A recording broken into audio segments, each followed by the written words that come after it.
Welcome back. This is Chapter 4, Part 2. The 30-mile river was comparatively coated with ice, and they covered in one day, going out what had taken them 10 days coming in. In one run, they made a 60-mile dash from the foot of Lake LaBarge to the White Horse Rapids. Across Marsh, Tagish, and Bennett, 70 miles of lakes, they flew so fast that the man whose turn it was to run towed behind the sled at the end of a rope.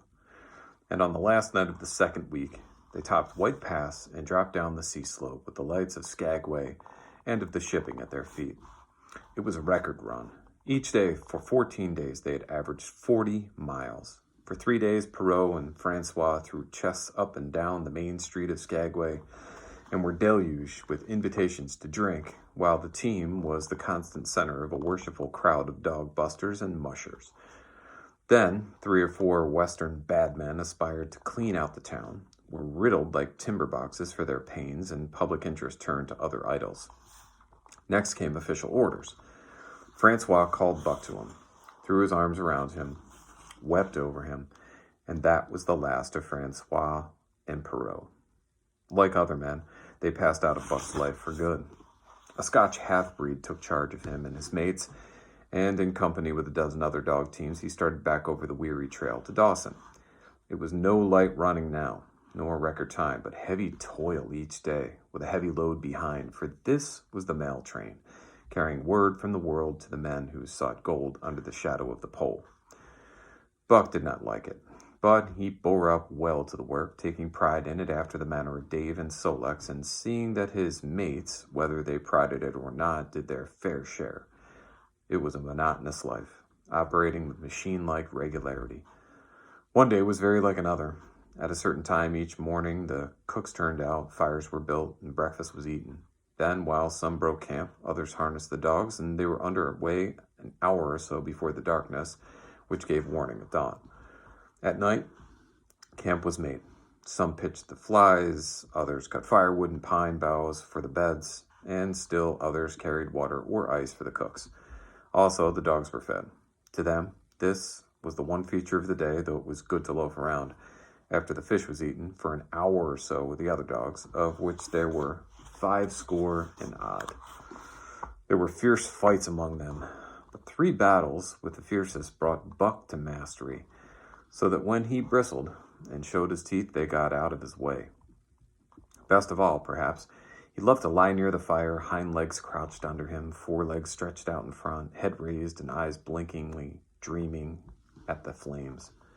Sometimes he thought of Judge Miller's big house in the sun-kissed Santa Clara Valley, and of the cement swimming tank, and Eusebel, and the Mexican hairless, and Toots, and the Japanese pug. But oftener he remembered the man in the red sweater, the death of Curly, the great fight with Spitz, and the good things he had eaten, or would like to eat. He was not homesick. The sunland was very dim and distant, and such memories had no power over him. Far more potent were the memories of his heredity that gave things he had never seen before a seeming familiarity.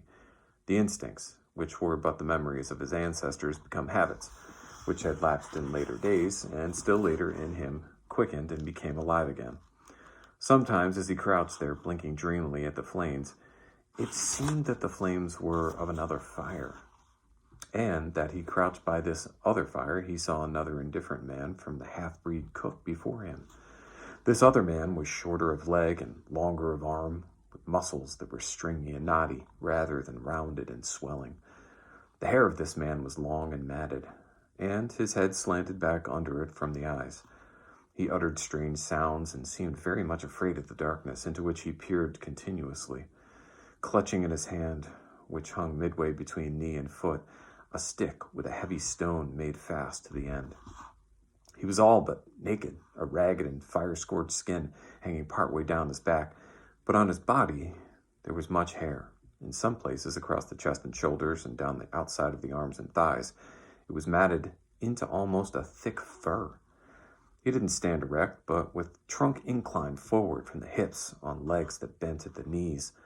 About his body there was a peculiar springiness or resiliency, almost cat-like, and a quick alertness, as of one who lived in perpetual fear of things seen and unseen. At other times, this hairy man squatted by the fire with head between his legs and slept. On such occasions, his elbows were on his knees, his hands clasped above his head as though to shed rain by the hairy arms. And beyond that fire, in the circling darkness, Buck could see many gleaming coals, 2 by 2, always 2 by 2, which he knew to be the eyes of the great beasts of prey. And he could hear the crashing of their bodies through the undergrowth, and the noises they made in the night. And dreaming there by the Yukon bank, with lazy eyes blinking at the fire, these sounds and sights of another world would make the hair to rise along his back and stand on end across his shoulders and up his neck till he whimpered low and suppressedly, or growled softly, and the half-breed cook shouted at him, "Hey, you Buck, wake up!" Whereupon the other world would vanish and the real world came into his eyes, and he would get up and yawn and stretch as though he had been asleep. It was a hard trip. The mail behind them and the heavy work wore them down. They were short of weight and in poor condition when they made Dawson, and should have had 10 days or a week's rest at least. But in 2 days' time, they dropped down the Yukon bank from the barracks, loaded with letters for the outside. The dogs were tired, the drivers grumbling, and to make matters worse, it snowed every day. This meant a soft trail, greater friction on the runners, and heavier pulling for the dogs. Yet the drivers were fair through it all and did their best for the animals. Each night the dogs were attended to first. They ate before the drivers ate, and no man sought his sleeping robe till he had seen to the feet of the dogs he drove. Still, their strength went down. Since the beginning of the winter, they had traveled 1,800 miles, dragging sleds the whole weary distance, and 1,800 miles will tell upon life of the toughest. Buck stood it, keeping his mates up to their work and maintaining discipline, though he too was very tired. Billy cried and whimpered regularly in his sleep each night. Joe was sourer than ever, and Solex was unapproachable, blind side or other side. But it was Dave who suffered most of all. Something had gone wrong with him. He became more morose and irritable, and when camp was pitched at once, made his nest where his driver fed him. Once out of the harshness and down, he did not get on his feet again till harness-up time in the morning. Sometimes, in the traces, when jerked by a sudden stoppage of the sled or by straining to start it, he would cry out with pain. The driver examined him but could find nothing. All the drivers became interested in his case. They talked it over at mealtime and over their last pipes before going to bed, and one night they held a consultation. He was brought from his nest to the fire and was pressed and prodded till he cried out many times. Something was wrong inside, but they could locate no broken bones. Could not make it out. Okay, that concludes Chapter 2 from Part 4. See you up here for Part 3 of Chapter 4. See you guys.